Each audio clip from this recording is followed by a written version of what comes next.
வணக்கம். நம்ம நாலடியார்ல இப்போ 10வது அதிகாரத்துக்கு வந்திருக்கோம். ஈகை. முன்னாடி பார்த்தது வந்து பிறன்மனை நயவாமை பார்த்தோம். ஈகை. இந்த அதிகாரமும் வந்து சில பேர் துறவற இயல்கிறாங்க, சில பேர் இல்லற இயல்கிறாங்க. பட் அதெல்லாம் நமக்கு பெரிய பெரிய விஷயம் இல்ல. நம்ம வந்து பாடத்தினுடைய இதுக்குள்ள போகலாம். ஈகை என்பத புகழ் அப்படின்னா கூட இங்க ஈதலினால் வரும் புகழ்.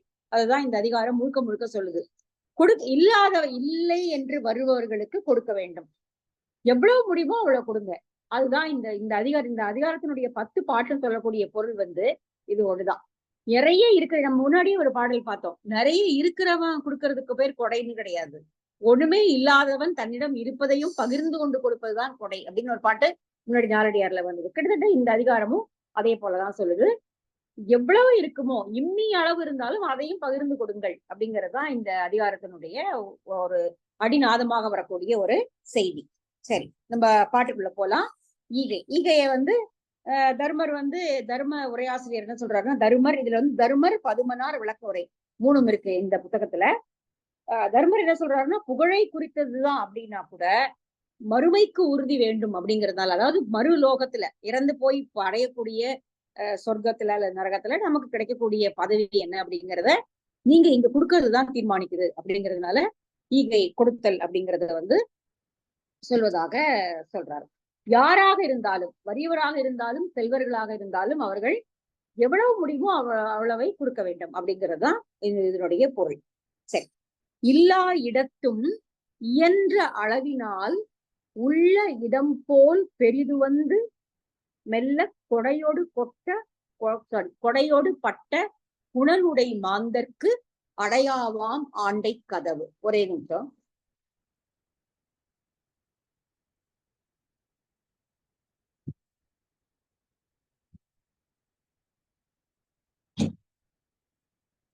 பக்கத்துல பில்டிங் ஒர்க் நடக்குது, அதனால சவுண்டு. இல்லா இடத்தும் இயன்ற அளவினால், இதுவே நமக்கு புரியுது இல்லையா? இல்லாத இடத்திலையும் ஒண்ணுமே இல்லை, ஆனாலும் வறியவர்கள் வந்து கேட்கும் பொழுது நம்மிடம் என்ன இருக்கிறதோ அதை பகிர்ந்து கொடுப்பது. இல்லா இடத்தும் இயன்ற அளவினால், ஏதோ ஒரு அளவு முடியும் தான், ஏதோ ஒரு அளவு இருக்கும், ஏதாவது ஒண்ணு இருக்கும், ஏதாவது பகிர்ந்து கொடுக்கிற அளவுக்கு ஏதாவது இருக்கும். அப்ப இயன்ற அளவினால் தனக்கு செல்வம் மிகுதி இல்லாத காலத்திலும் இயன்ற அளவு எவ்வளவு முடியுமோ, அப்புறம் ஒரு கோடி ரூபாய் இருக்கணுங்கிறது இல்ல, 1000 ரூபாய் இருக்கா, அதுல ஒரு 10 ரூபாயாவது கொடுக்கணும் அப்படிங்கறதுதான் இது சொல்ல வருவது.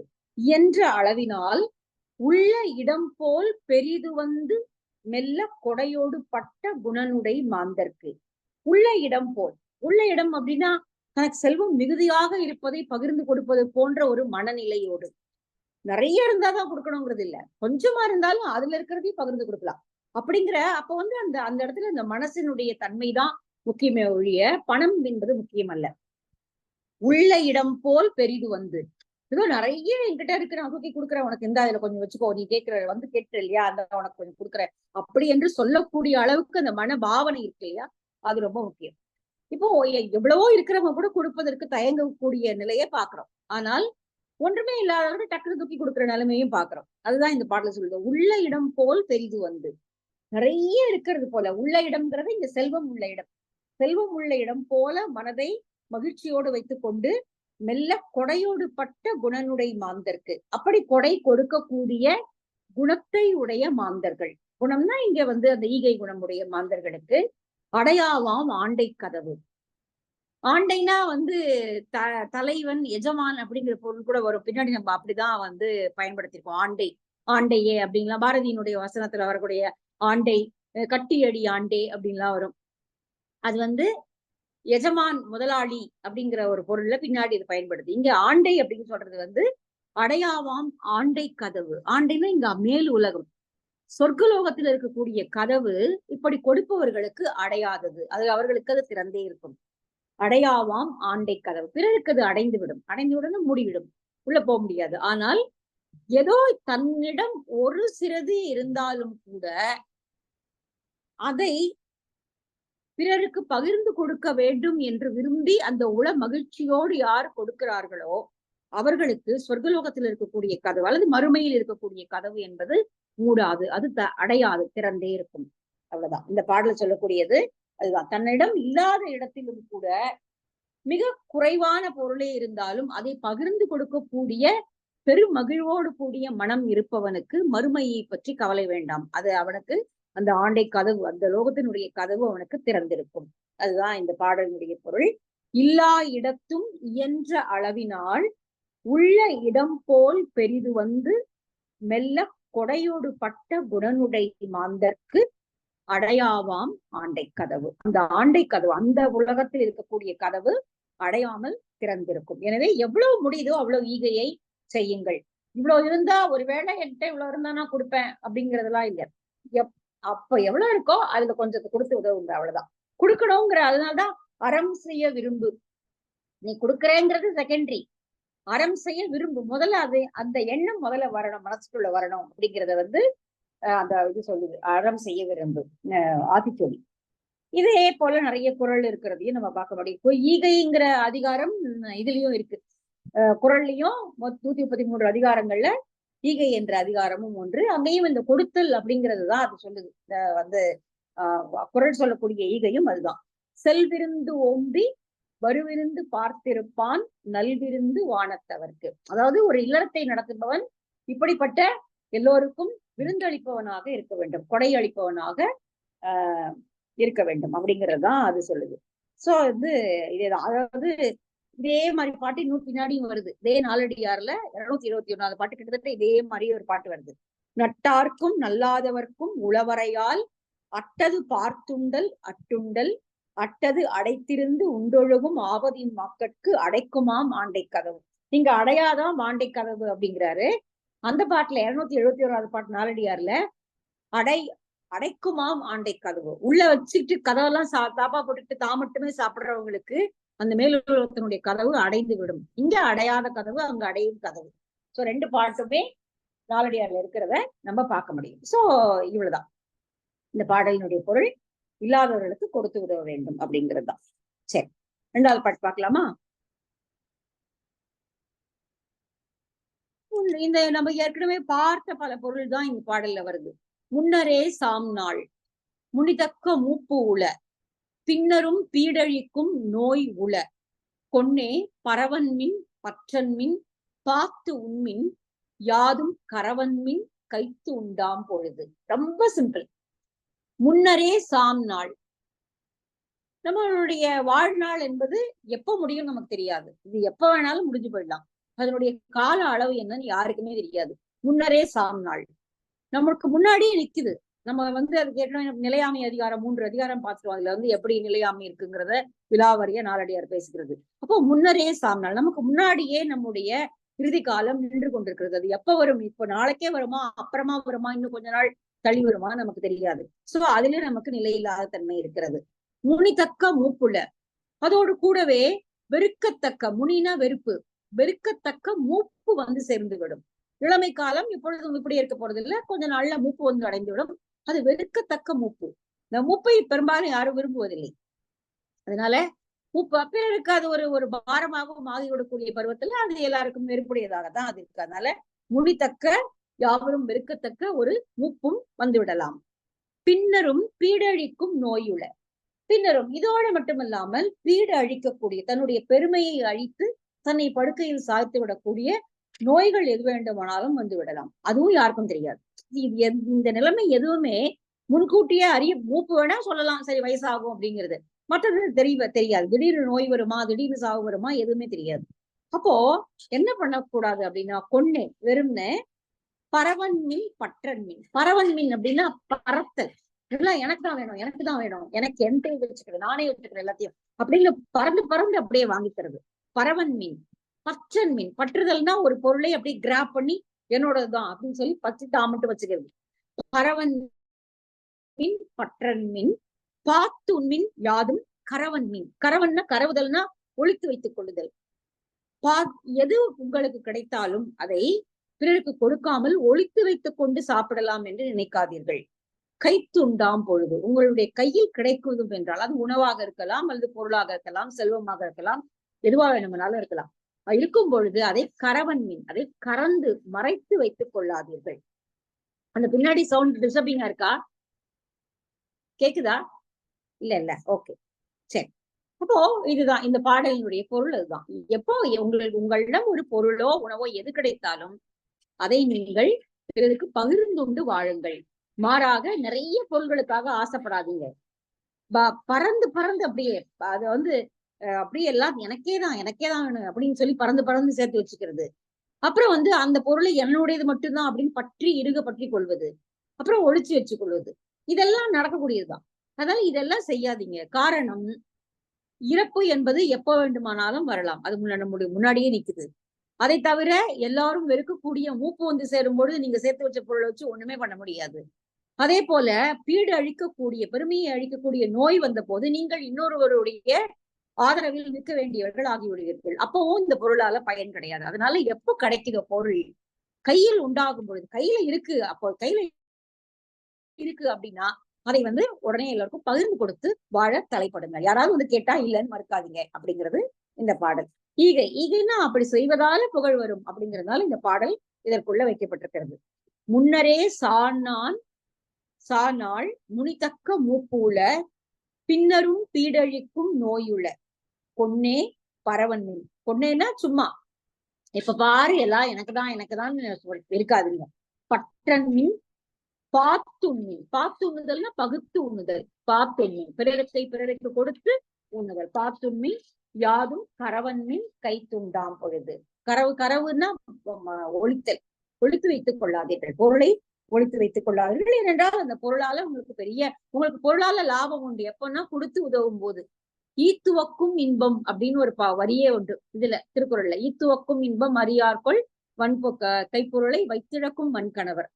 அது அந்த கொடுக்கும் போது வரக்கூடிய சந்தோஷம் அப்படிங்கிறது வந்து ரொம்ப அலாதியானது. அதை வந்து கொடுத்து பார்த்தாதான் தெரியும். அது அந்த இன்பத்தை உணராதவர்கள் தான் கொடுக்க மறுக்கிறார்கள் அப்படின்னு வள்ளுவர் சொல்றாரு. இங்க இப்ப இந்த பாட்டும் அதேதான் சொல்லுது. இப்போ குறள்லயும் இதே மாதிரியான ஒரு குறள் இருக்கு. 322வது குறள். பகுத்துண்டு பல்லுயிர் ஓம்புதல் நூலோர் தொகுத்தவற்றுள் எல்லாம் தலை. இது குறள்ல வரக்கூடியது. பகுத்துண்டு பல்லுயிர் ஓம்புதல். ஏனென்றால் இது வந்து இது எல்லா நாட்டுக்கும் முடியுதுதான். செல்வம்ங்கிறது எல்லாரிடத்துக்கும் வராது. எல்லாராலையும் உழைச்சு பொருளீட்ட முடியாது. எல்லாருக்குமே செல்வம் குவிஞ்சிருமா, ஒரு வியாபாரம் பண்ணா அப்படியே வந்து கொடியா சேருமானா எல்லாருக்கும் அது சேராது. அந்த ஏற்றத்தாழ்வு இல்லாம வர்க்க வேறுபாடுகளை வந்து நம்ம பார்த்துக்கிட்டே தான் இருக்கோம். அப்போ இப்ப இருக்கிறவங்க இல்லாதவங்களுக்கு கொடுக்கறது அப்படிங்கிறதா கடன். அப்ப இல்லாதவர்களுக்கு கொடுப்பதற்காகத்தான் அந்த செல்வம் உங்களிடம் வந்து சேர்கிறது. நம்ம ஏற்கனவே இது பார்த்ததுதான். காந்தி சொல்ற தர்மகர்த்தா முறை, ட்ரஸ்டிஷிப் அப்படின்னு காந்தி சொல்வாரு. ஒருவரிடம் பணம் இருக்குன்னா அதை வந்து அதுக்கு வந்து அவனுக்கு முழு உரிமையானவன் அவன் அல்ல. அவனிடம் இருக்கு, அதை அவன் காப்பாற்றி எல்லாருக்கும் கொடுக்கலாம் அப்படிங்கிறதுதான் அந்த ட்ரஸ்டிஷிப்போட நோக்கம். கிட்டத்தட்ட இந்த இதெல்லாம் சொல்லக்கூடியதனுடைய அதுதான். அப்படிதான் ஒரு சமூகம் வளர முடியும். எல்லார்கிட்டையும் பணம் இருந்துருச்சுன்னா அதுக்கு மதிப்பே கிடையாது. யாரிடமோ இருக்கிறது, யாரிடமோ இல்லை. அப்ப இல்லாதவர்களுக்கு இருக்கிறவர்கள் கொடுக்கும் பொழுது அவர்களுக்கு புகழ் கிடைக்கிறது, இவர்களுக்கு வாய்ப்பும் வசதியும் கிடைக்கிறது. அப்படிதான் ஒரு சமூகம் வந்து மேடையும் பணலையும் நிரப்பிக்க முடியும். சோ இந்த அறநெறி நூல்கள் அததான் திரும்ப திரும்ப வலியுறுத்துது. ஒருத்தரே வச்சு ஒருத்தரே சாப்பிடாதீங்க, எல்லாருக்கும் பகிர்ந்து கொடுத்தீங்கன்னா அது ரொம்ப மேடு பள்ளம் இல்லாம கொஞ்சம் ஈக்குவலா சமூகம் ஆகும் அப்படிங்கிற ஒரு கான்செப்ட் தான் அது. சரி, அடுத்தது இதே மாதிரியான பாடல் தான். செல்வம் அப்படிங்கறத நீங்க ரொம்ப எவ்வளவுதான் புடிச்சு வச்சுக்கிட்டீங்கனாலும் உன்னுடைய நற்பயன் காரணமாக நீ முயற்சி செய்யாமலேயே உன்னிடம் செல்வம் வந்து சேரும், தங்கும், பெருகும். அப்படி இல்ல, உன்னுடைய காலம் நல்லா இல்ல, உன்னுடைய நேரம் நல்லா இல்ல, உனக்கு சரியில்லை, இப்ப ஜாதகம் சரியில்லைன்னா நீ எவ்வளவு பிடிச்சு வச்சுக்கிட்டாலும் உன்னுடைய செல்வம் உன்னை விட்டு போயிட்டுதான் போகும். அது வந்து அப்படி நிக்காது. அதனால கொடுத்ததுனால குறைஞ்சு போயிடும்னு நினைக்காத. கொடுக்கும் போது அது வளரும். உன்னுடைய காலம் நல்லா இல்லைன்னா அது உன்னை விட்டு போகதான் போகுது. அதனால இருக்கும்போது கூட ஏன் கொடுக்காம மறுக்கிற அப்படின்ற மாதிரி இந்த பாடல் சொல்லுது. நடுக்குற்று தற்சேர்ந்தார் துன்பம் துடையார் கொடுத்துற்று துய்ப்பினும் மீண்டும் கால் ஈண்டு மிடுக்குற்று பத்தினும் நில்லாது செல்வம் விடுக்கும் வினை உலர்ந்த கால். போற காலம் வந்துருச்சு. இப்ப வந்து நிறைய நீதி நூல்கள்ல நம்ம பார்க்கலாம். போகூல் ஆகூல் அப்படின்னு ரெண்டு சொல்லுவாங்க. ஆகூல் போகூல் அப்படின்னா, ஆகூல்னு ஆகும் காலம். ஒண்ணுமே செய்யலைனாலும் நல்ல நேரம் வந்துருச்சுன்னா எல்லாம் தானா நடந்துரும். எல்லாம் நினைச்சபடி எல்லாம் டக் டக் டக்குன்னு நடக்கும். அதுக்கு பேர் ஆகக்கூடிய காலம், நல்ல காலம், நல்ல நேரம். அதனால எல்லாமே நினைச்சதெல்லாம் நடக்கும், தொட்டதெல்லாம் தொடங்கும்.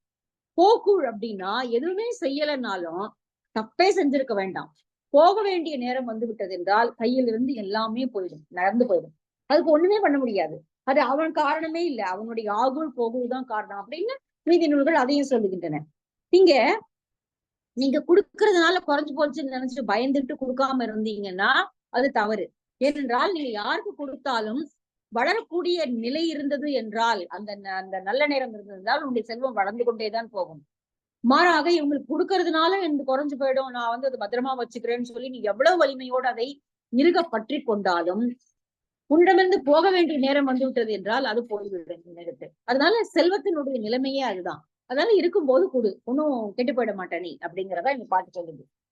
நடுப்புற்று தற்சேர்ந்தார் துன்பம் துடையார் கொடுத்துற்று துய்ப்பினும் ஈண்டும் கால் ஈண்டு மிடுப்புற்று பற்றினும் இல்லாது செல்வம் விடுக்கும் வினை உலர்ந்த கால். நடுக்குற்று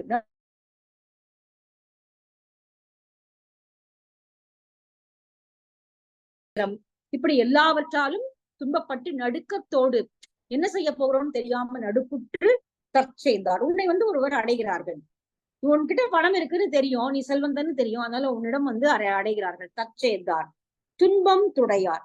ஆனால் அப்படிப்பட்டவர்களுடைய துன்பத்தை இல்லையே, இப்போ என்கிட்ட இல்லை, இப்படிலாம் இருந்தது இப்ப இல்ல அப்படின்னு ஏதோ ஒரு பொய்ய சொல்லி அவர்களுக்கு உதவி செய்யாமல் மறுத்து விடுவது. காரணம் பணம் குறைஞ்சு போயிடும், கையில இருக்கக்கூடிய செல்வம் குறைஞ்சிடும் அப்படிங்கிற எண்ணத்தோட அப்படி நிறைய பேர் செய்யக்கூடியவர்கள் இருக்கிறார்கள்.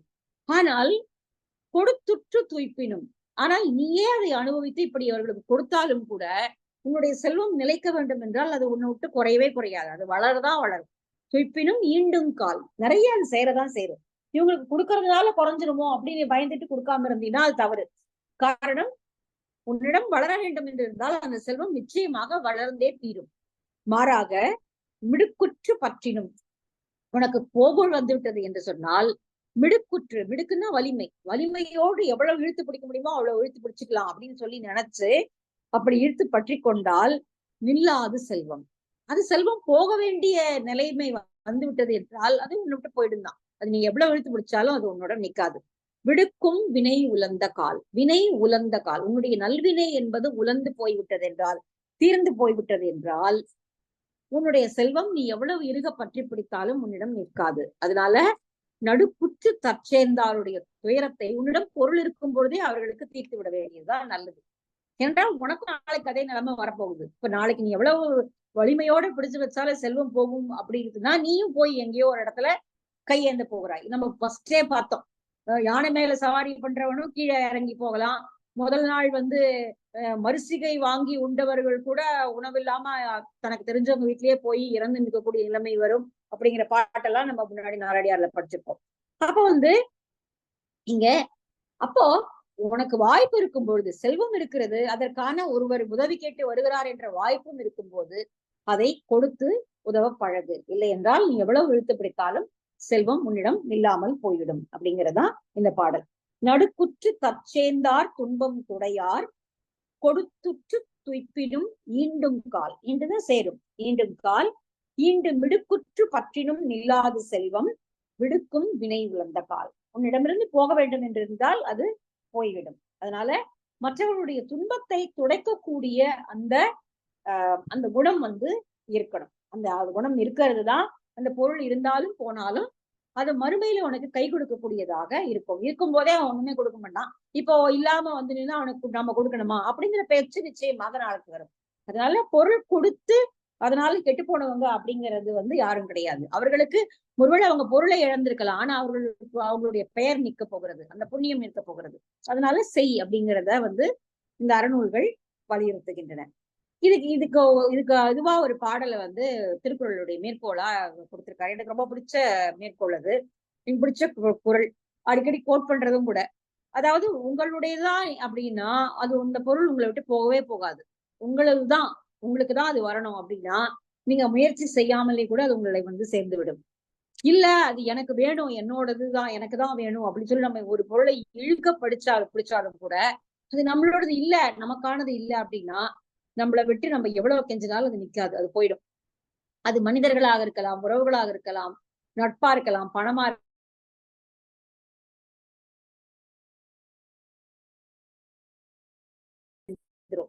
இல்லைன்னா அது வராது. அப்போ அப்படிதான் நம்மளுடைய மனசை நம்ம வந்து சமாதானப்படுத்தும். அதுதான் சரியா, அது நிம்மதியா வாழறதுக்கு அதுதான் வழி. பரியினும் ஆகாவாம் பால் அல்ல, பூய்த்து சொறியினும் போகாதம. ரொம்ப அழகான குறள். 377வது குறள், 76வது குறள். பரியினும் ஆகாவாம் பால் அல்ல. பால் அல்ல, நம்முடையது அல்லாதவை நம்ம எவ்வளவு பறிஞ்சு பறிஞ்சு கெஞ்சி கெஞ்சி ஐயோ என்னோட இறேன் அப்படின்னு கெஞ்சினா கூட அது நம்மோட நிக்காது. அது எதுவானாலும். ஆனால் வேண்டவே வேண்டாம் போ அப்படின்னு சொல்லி உய்த்து சொறியணும். வேணான்னு கையை விட்டு பிடிச்சு தள்ளினாலும் கூட உய்த்து சொறியணும் போகாதம. நம்முடையதா என்றால், நம்முடையதுதான் அது என்றால் அது நம்மை விட்டு போகவே போகாது. அது எதுவா வேணாலும் இருக்கலாம். எல்லாருக்கும் எல்லாருடைய வாழ்க்கையிலும் இந்த மாதிரியான அனுபவங்கள் இருக்கும். அதனால குறள் ரொம்ப அழகா அது சொல்லுது. பரியினும் ஆகாவாம் பால் அல்ல. ஒண்ணு வரலையா அது உனக்கானது இல்ல, அதை பத்தி கவலைப்படாத.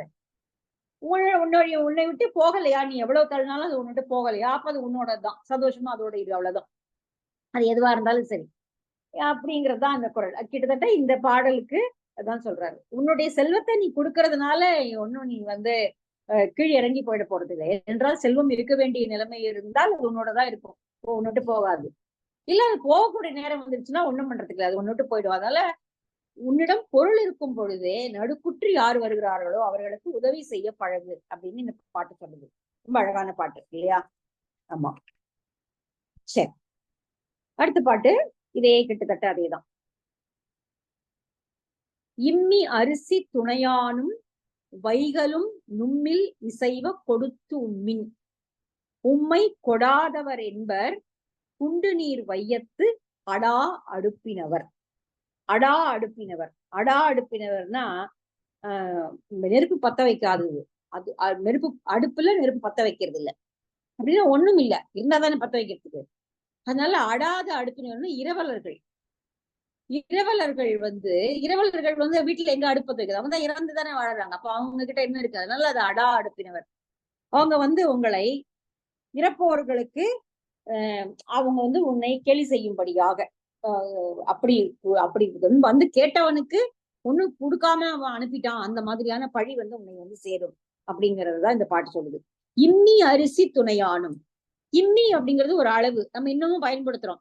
இம்மி கூட தரமாட்டேன் உனக்கு அப்படிங்கறத வந்து நம்ம இன்னைக்கும் சொல் வழக்குல பயன்படுத்திட்டு இருக்கோம். ரொம்ப பழைய வார்த்தை பாருங்க. ஒரு பழைய வார்த்தை நம்ம இன்னும் சொல்ல பயன்படுத்துறோம் அப்படிங்கும் போது ஒரு பழைய ஆன்டிக் நிறைய போட்டுக்கிற மாதிரி ஒரு சந்தோஷம் வரும். இம்மி அரிசி துணையாடும். இம்மின்னா என்ன அளவம் அப்படின்னா புல்லினுடைய நுனி. இன்னைக்குதான் தெரிஞ்சது, உரையாசிரியர் தான் அதை எழுதியிருக்காரு. புல்லினுடைய நுனி இருக்கு இல்லையா, அந்த ஒரு ஊசி அளவுக்கு, ஊசி நுனை அளவும் தரமாட்டேன்னு பாண்டவர்களிடம் சொல்றான். கௌரவர்கள் சொல்றாங்கன்னு நம்ம படிச்சிருக்கோம். இங்க இம்மி அப்படிங்கிறது வந்து புல்லினுடைய நுனிக்குதான் இம்மி அப்படிங்கிற அளவா. அது என்ன அளவு இருக்க, இம்மி அரிசி துணையானம். அந்த இம்மி அளவுக்கு அரிசி கிடைச்சா கூட வைகளும் நும்மில் இசைவ கொடுத்துண்மின், அதையும் பகுத்துண்டு சாப்பிடுங்க. அந்த இம்மி அளவு அரிசி கொடுத்து கிடைச்சிருக்குதுல்ல, அதுல உன் பங்கு எடுத்துக்கோ, வரவனுக்கு ஒரு பங்கு கொடு. அதுல எப்படி கொடுக்க முடியும் தெரியல, ஆனாலும் குறைந்த அளவானாலும் கொடு, அவ்வளவுதான். அடுப்பினவர்கள்.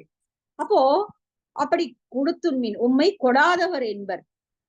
அப்படி கொடுக்கல அப்படின்னா நீ கொடுக்காதவன் என்று இரவலர்களும் உன்னை தூற்றுவார்கள். அடா அடுப்பினவர். அடா அடுப்பினவர்னா அடுப்புன்னா சமைக்கக்கூடிய அடுப்பு. அடா அடுப்புன்னா இரவலர்கள். இரவலர்கள் உன்னை கொடுக்காதவன், இவன் கொடுக்க மாட்டாதவன், இவனால எதுவுமே கொடுக்க முடியாது, இவனை போய் எதுவுமே கேட்காதீங்க என்று சொல்லி உன்னை தூற்றுவார்கள். குண்டு நீர் வையத்து. குண்டு நீர்னா ஆழமான குழியுடைய கடல். கடலால் சூழப்பட்ட இந்த உலகத்தில் இரவலர்கள் உன்னை தூற்றுவார்கள். கொடாதவர் என்பர். கொடுக்காதவன் இவன், இவன் ஒரு உலோபி, இவன் கொடுக்காதவன், இவன் கஞ்சன், இந்த பக்கம் போயிடவே போயிடாதீங்க என்று சொல்லி உன்னை தூற்றுவார்கள். அந்த தூற்றும் பழியோட தான் நீ இருக்கணும். அதனால இம்மி அளவு கிடைத்தாலும் பிறகு கொடுத்து வாழ வேண்டும் அப்படிங்கிற எண்ணம் இருக்கணும். இம்மி அரிசி துணையானும் வைகளும் நும்மில் இசைவ கொடுத்துண்மின். ரொம்ப எல்லாம், அதாவது இந்த பாடம் என்ன சொல்லுதுன்னா, நீ எல்லாத்தையும் தூக்கி கொடுத்துன்னு சொல்லல, நும்மில் இசைவ கொடுத்துண்மின். என்ன முடியுதோ அதை கொடு, உன்னால சாத்தியம். அதாவது சாத்தியமே இல்லைன்னு ஒண்ணுமே கிடையாது. உன்னிடம் 10 பொருள் இருக்கா, அதுல வந்து 2 பொருளாவது கொடுக்கணுங்கிற எண்ணத்தை வளர்த்துக்கோ, அவ்வளவுதான். நும்மில் இசைவ கொடுத்துண்மின். உன்னால எவ்வளவு முடியுமோ அதை கொடு, உன்னுடைய வரம்புக்கு மேல. அதனாலதான் நம்ம கிட்ட நிறைய சொலவடைகள் உண்டு. பாத்திரம் அறிந்து பிச்சையிடு, ஆத்துல போட்டாலும் அளந்து போடு, இப்படி எல்லாமே சொல்லி கொடுத்துருக்காங்க. அப்படியே தூக்கி கொடுத்துற எல்லாத்தையும் தூக்கி கொடுத்துருலாம் சொல்லல யாருமே. ஆற்றுல போட்டாலும் அளந்து போடு, அதுலதான் கொட்டுற அப்படின்னா கூட அது கூட அளந்து சரியான அளவு கெட்ட போடுறியான்னு தெரிஞ்சுக்கோ அப்படின்னு. இதெல்லாம் வாழ்வியலாக வரக்கூடிய சொலவடைகள். அப்போ நுண்ணில் செய்வது உனக்கு எவ்வளவு முடியுமோ அவ்வளவு கொடு, அவ்வளவுதான் போதும். உன்னுட்ட இருக்கிற எல்லாத்தையுமே அப்படி தொடர்ச்சி எடுத்து கொடுத்துருன்னு நாங்க சொல்லல. நுண்ணில் இசைவ கொடுத்துண்மின் உம்மை கொடாதவர் என்பர் குண்டு நீர் வையத்து அடாத அடுப்பினவர். அடா அடுப்பினவர்னா சமையல் செய்யாத அல்லது நெருப்பு எரியாத இரவலர்கள் உன்னை கொடுக்காதவன் என்று தூற்றுவார்கள். அதனால உன்னால எவ்வளவு முடியுமோ அவ்வளவை நீ அவர்களுக்கு தானமாக கொடு அப்படிங்கிறதாதான் வந்து இந்த பாடல் சொல்லக்கூடியது. எவ்வளவு முடியுமோ அவ்வளவு கொடுக்கணும், அவ்வளவுதான். எத்திரத்தாரும் எய்வ கரவாத பற்றினில் பாங்கியதில். எவ்வளவு, அதாவது இது வந்து இனியவை 40 அதுல வரக்கூடிய ஒரு வரி. எத்திரத்தானும் எய்வ கரவாத, முடியும் ஆனா ஒளிச்சு வச்சுக்கிறது இருக்கும், கொடுக்க மனசு இல்லாம இருக்கிறது. அதுதான், அந்த மாதிரி மனிதர்கள் தான் ரொம்ப அதிகம் இந்த ஊர்ல. அதனால வந்து இருக்கு ஆனா கொடுக்க மனசு இல்லை, அதனால ஒளிச்சு வச்சுக்கிறது. அப்படி இல்லாத தன்மை இருக்கிறது தான் இனிமையுடையது அப்படிங்கறதா இந்த பாடல் சொல்லுது. இப்ப இரவலர்களே உன்னை நீ கொடுக்காதவன் அப்படின்னு சொல்லி கூட்டுருவார்கள். அதனால எவ்வளவு கம்மியா இருந்தாலும் பரவாயில்ல, இம்மி அதுல இம்மி அளவு இருந்தாலும் அதுலயும் கொஞ்சம் கம்மியா வச்சுட்டு மத்தவங்களுக்கு கொடு அப்படின்னு இந்த பாடல் சொல்லுது.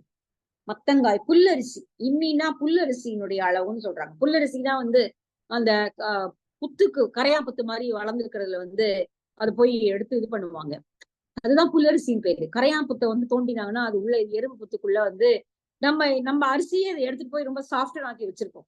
பார்க்கலாம், எறும்பு புத்தை வந்து நம்ம கீறி பார்த்தோம் அப்படின்னா நல்லா மைன்யூட்டா அரிசி வந்து நம்ம இங்கே இருந்து தூக்கிட்டு போன அரிசி தான் அது உள்ள வச்சிருக்கோம். ஆனா அது வந்து அப்படியே புள்ளியதா, அந்த அரிசியினுடைய அளவு சின்னதா இருக்கும். அதை கூட சுரண்டி எடுத்துட்டு வந்து கழுவி கஞ்சி காய்ச்சி சாப்பிடுற வறுமையெல்லாம் இந்த ஊர்ல இருந்திருக்கு. அப்புறம் வந்து கீரைகள், அப்படி குப்பையில வளரக்கூடிய கீரைகளை எடுத்து கொண்டு வந்து இன்னும் நிறைய அந்த வறுமையெல்லாம் இந்த நாடு பார்த்ததுதான். அத அந்த மாதிரி கண்ட எல்லா இடங்களையும் வளரக்கூடிய கீரைகள் எல்லாம் பறிச்சு கொண்டு பலகீரை அப்படின்வாங்க, எல்லாத்தையும் கொண்டு வந்து அதை எடுத்து உப்பு போட்டு அப்படியே சும்மா அப்படி வேக வச்சு சாப்பிடுற அந்த வறுமையெல்லாம் நம்ம பார்த்திருக்கோம். அப்போ அந்த மாதிரி இருக்கிற நிலைமையில கூட யாராவது வந்தால் அவர்களுக்கு கொடுத்து உதவுங்கள் அப்படின்னு இந்த பாடல் சொல்லுது. சரி, அடுத்து ரொம்ப அழகான பாட்டு, வேற ஒரு மாதிரி ஒரு பொய்டிக்கா இந்த பாட்டு இதை சொல்லுது. மறுமையும் இம்மையும் நோக்கி ஒருவர்க்கு உருமாறு இசைவ கொடுத்தல் வறுமையால் ஈதல் இசையாதெனினும் இரவாமை ஈதல் இரட்டி உறும். ஒருவேளை உன்கிட்ட கொடுக்க முடியல, உன்னோட வறுமை வந்துருச்சு, உனக்கு கொடுக்கணுங்கிற மனசு இருக்கு, ஆனால் நீ இருக்கும்போது கொடுத்து உதவி இருக்கிற, ஆனால் நீ ஏழையாயிட்ட அப்படின்னா உனக்கு என்ன அப்புறமா அடுத்த பலன் என்னவா கிடைக்கும் அப்படின்னா, ஒருவேளை உனக்கு வந்து ஒண்ணுமே இல்லை அப்படின்னா கூட இன்னொருடம் இன்று சென்று இறந்து கேட்காத ஒரு தன்மையை அது கொடுத்து விடும். அந்த அளவுக்காவது மனத்தன்மையை அது கொடுக்கும். ரொம்ப அழகா இருக்கு இந்த பாட்டு. ஆனா இதனுடைய பொருள் வந்து எனக்கு சரியா புரியல. எனக்கு இப்படிதான் வந்து இரவாமை ஈதல் உறுதி, இந்த உறுதியை, மன உறுதியை அது கொடுக்கும் அப்படின்னு இந்த பாட்டு சொல்லுது. மறுமையும் இம்மையும் நோக்கி ஒருவருக்கு உருமாறு இசைவு கொடுத்தல். இம்மை பயலையும் நோக்கி கொடுக்குறேன், அதனால எனக்கு புகழ் வரும் அப்படிங்கிறதையும் நோக்கி, மறுமையில எனக்கு அடையாவாம் ஆண்டை கதவு அப்படிங்கிற நோக்கத்தோடையும் ஒருவர் தவம் செய்தாள் என்றால், இந்த மாதிரி கொடுக்கிற ஈகையை வளர்த்து கொண்டார்கள் என்றால், வறுமையால் ஈதல் இசையாதெனும். ஒருவேளை அப்படி வறுமையுற்று கொடுப்பது என்பது சாத்தியப்படாமல் ஆதனாலும் கூட இரவாமை ஈதல் இரட்டி உறும். இரவாமை, இன்னொரு இடத்துல போய் சென்று கேட்கக்கூடிய எண்ணம் வராது, இன்னொரு இடம் போய் சென்று கை நீட்டி நிற்கக்கூடிய நிலைமை வராது. நிலைமைன்னா அந்த எண்ணம் வராது. இந்த ஒருத்தர்கிட்ட போய் கையை நீட்டி கேட்கறது அப்படிங்கிறது வந்து ரொம்ப சாதாரணமான செயல் இல்லை, அது ரொம்ப ரொம்ப கஷ்டமான ஒண்ணு. அது வந்து அது செய்யவே முடியாது, அதுக்கு பெரிய மனத்தின்மை வேணும். பிச்சை எடுக்கிறது அப்படிங்கிறது வந்து ஒரு நல்ல மனத்தின்மை உடையவர்கள், நல்ல நிலைமையில வாழ்ந்தவர்கள் போய் யாரிடம் அப்படி கையேந்து பிச்சை எடுக்க மாட்டாங்க, எடுக்கிறதுக்கு மனசு வராது. அதுதான் இங்க சொல்லுது இந்த பாட்டு. ஈதல் இசையாதெனினும் இரவாமை ஈதல் இரட்டி உறும். உங்களால கொடுக்க முடியாத ஒரு சூழல் வரலாம், ஆனால் இன்னொருவரிடம் போய் இறக்காமல் இருக்கக்கூடிய தன்மையை அது உங்களுக்கு கொடுத்து விடும். அது ரெண்டு வகையான லாபம் இல்லையா? ஈதல் இரட்டி உறும், ஈதலை விட அது 2 வகையான லாபம். ஏனென்றால் உன்னுடைய தன்மானத்தை நீ பாதுகாத்துக் கொள்கிறாய். அப்போ இரவாமை ஈதல் இரட்டி உறும். ஒரு காலத்துல கொடுத்துட்டு இருந்த, இப்போ உன்னால கொடுக்க முடியல, ஆனால் அப்போ நீ போய் யாரிடம் இறக்க போவது கிடையாது. ஏனென்றால் அது உனக்கு அப்போ அது 2 வகையான லாபம். ஈதலை விட அது 2 வகையான லாபம். ஏனென்றால் உன்னுடைய மனத்தின்மையை அது காப்பாற்றி தருகிறது. ரொம்ப அழகா இருக்கு இந்த பாட்டு. மறுமையும் இம்மையும் நோக்கி ஒருவர்க்கு உருமாறு இசைவ கொடுத்தல் வறுமையால் ஈதல் இசையாதெனினும். வறுமையின் காரணமாக ஒருவேளை கொடுக்க முடியாம போயிட்டா கூட அப்ப போய் நீ யார் கையேந்த மாட்டானவன். அப்படி கொடுத்து உதவி பழகியவன் இன்னொருடம் சென்று கையேந்த மாட்டான். அப்ப அந்த கையேந்தாத தன்மை இருக்கிறது அல்லவா, அது 2 வகையான லாபம்.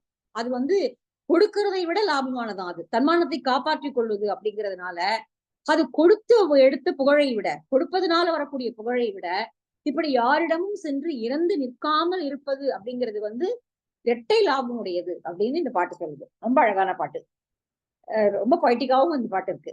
மறுமையும் இம்மையும் நோக்கி ஒருவர்க்கு உருமாறு இசைவ கொடுத்தல் வறுமையால் ஈதல் இசையாதெனும். ஒருவேளை வறுமையின் காரணமாக கொடுத்தல் நடக்காமல் போனாலும், கொடுக்க முடியாத சூழல் வந்தாலும் கூட ஒருவரிடத்து சென்று இரவாமை என்கிற தன்மையை உனக்கு அது கொடுத்துரும் இல்லையா, அப்ப அது இரட்டிப்பு லாபம்.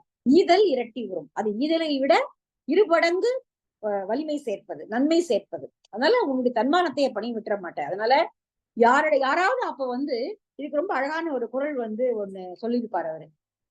அதாவது யாராவது யாரு மனசு அறிஞ்சு, யார் துன்பத்தை அறிஞ்சு கொடுக்குறாங்களோ அவங்க கிட்ட போய் கேட்கறது இருக்கு இல்லையா. அப்ப இறக்குறது அப்படிங்கிறது யாரிடமா சென்று கையேந்தி இறப்பது அப்படிங்கிறது ரொம்ப ரொம்ப ஒரு வலியை தரக்கூடிய விஷயம்.